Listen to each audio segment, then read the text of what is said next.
Avui analitzarem el procediment de judici verbal com a opció a iniciar quan la via de l'arbitratge o la mediació no ha tingut efectes. El judici verbal és un procediment judicial regulat a la Llei d'Enjudiciament Civil. Les matèries que pot tractar aquest procediment estan taxades a l'article 250 de la LEC, que conté un llistat numerus clausus de 13 demandes que es decidiran en aquest judici per raó de la seva matèria, entre les quals les que suposin l'exercici de l'acció de secessió en defensa dels interessos col·lectius i difusos dels consumidors i usuaris.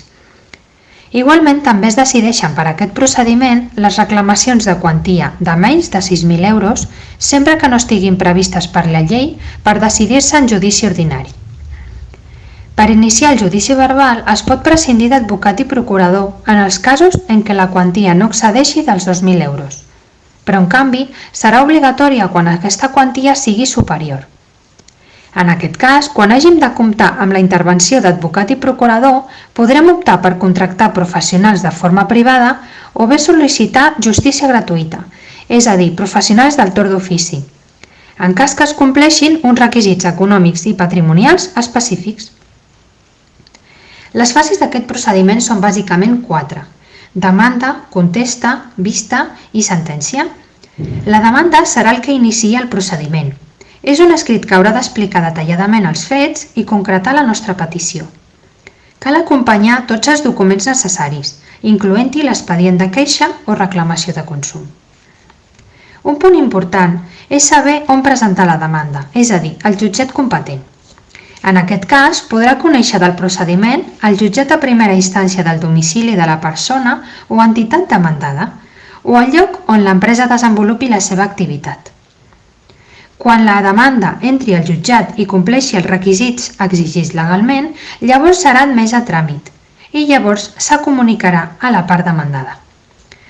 Un cop la part contrària hagi rebut la demanda, tindrà un termini per a la contesta. Per això té bàsicament dues vies d'actuació: oposar-se o aplanar-se. Si s'aplana, això vol dir que admet els fets que s'indiquen a la demanda. Si ho accepta tot, vol dir que no haurà vista i directament es dictarà una resolució que homologui l'acord. Si en canvi s'aplana però només d'algunes qüestions, el tribunal podrà dictar una resolució que aculli aquestes pretensions, però continuarà el procediment respecte de les altres qüestions que el demandat no ha admès.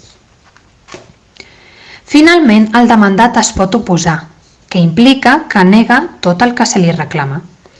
En aquest cas, sempre se celebrarà una vista a la qual hauran d'acudir tant el demandant com el demandat.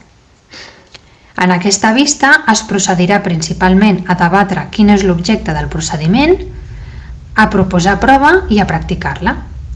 Cal tenir en compte que només es podran practicar si el jutge les admet. Les proves que se solen practicar són els documents, els testimonis, interrogatoris de les parts, informes pericials, etc.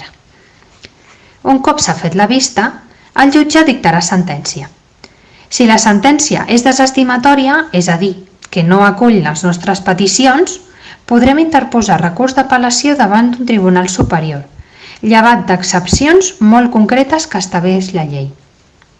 Per acabar, cal fer un breu apunt sobre les costes. Si la sentència estima les nostres pretensions, les costes aniran a càrrec de la part contrària. En canvi, si és desestimatòria, és el demandant qui haurà de pagar les costes. Si la sentència és estimatòria parcial, és a dir, que el jutge dona la raó a les dues parts, aleshores no hi haurà càrrec en costes per a cap.